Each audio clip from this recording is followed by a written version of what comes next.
Welcome back to The Factor Uncensored. Diet and exercise is a lifetime thing you have to work on. If you need a little help easing into it, a healthier lifestyle, my next guest has you covered.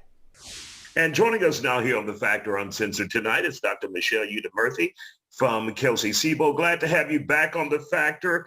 Obviously, people are in the throes of summer and they want to get into shape, but you can not only exercise, but you have to eat right and do those in balance with each other. So what is the toughest problem for people to do those together?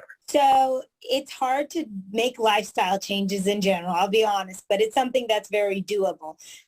Diet and exercise go hand in hand. If you think of your body like a car, for instance, if we put fuel in your car, which would be diet, it's not going to work unless we turn it on, which would be exercise. Mm-hmm. So just like a car needs fuel and to be run, so does your body. Now, when we talk about that fuel, though, we have to have the right type of fuel. Because if you're eating a lot of chips and fried products, then that'll defeat the purpose as well. Correct. Just because you're exercising, let's say you run 3 miles, that doesn't give you license to eat a whole cake, for instance. That doesn't happen. That does sound good, though, Dr. Udemurthy. It sounds good. But I think eating a very well-balanced diet, one that's high in fruits and vegetables and fresh self-prepared food is always really smart. And then doing any kind of cardiovascular exercise. And when we say cardiovascular exercise, it can be as simple as walking. That definitely counts as exercise. Both of those hand in hand go a long way. And if you're trying to ease yourself in with good eating, a healthy diet, where should you start? Obviously, if you're eating bad, you have to start somewhere. So how do you ease yourself into that in order to be able to be used to eating healthy? So one of the first things that you can do is if you're eating a diet full of high processed food is maybe take out some of those processed foods and replace it with a fresh fruit or vegetable. Like let's say you're going to eat some chips for a snack. Maybe instead of chips, you eat an apple with peanut butter, or you eat some whole grain crackers or something like that. Making those little switches end up going a long way. Absolutely.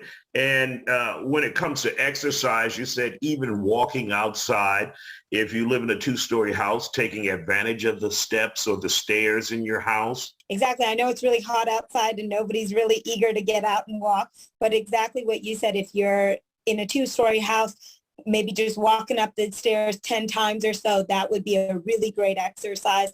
If you're not into stairs, maybe just doing laps in your house, that also is a good idea. If you're feeling brave enough to brave this weather, then walking either early in the morning or later at night when it's less hot, that goes a long way too.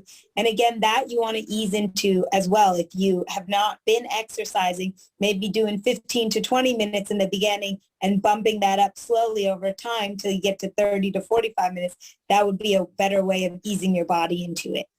And we forgot one of the most important things, Doc, and it's something I hate and I have to force myself to do every day. That's water. Yes, getting a good intake of water, especially now that it's summer and it's hot outside, that's very important. You want to keep yourself well hydrated. That way you'll have more energy. Your blood pressure tends to be lower when you're well hydrated. Those things make a big difference. All right, Dr. Michelle Udemurthy from Kelsey Sebo. Always good to see you here on The Factor Uncensored, and we appreciate your healthy living advice here on The Factor tonight, and we'll see you next time.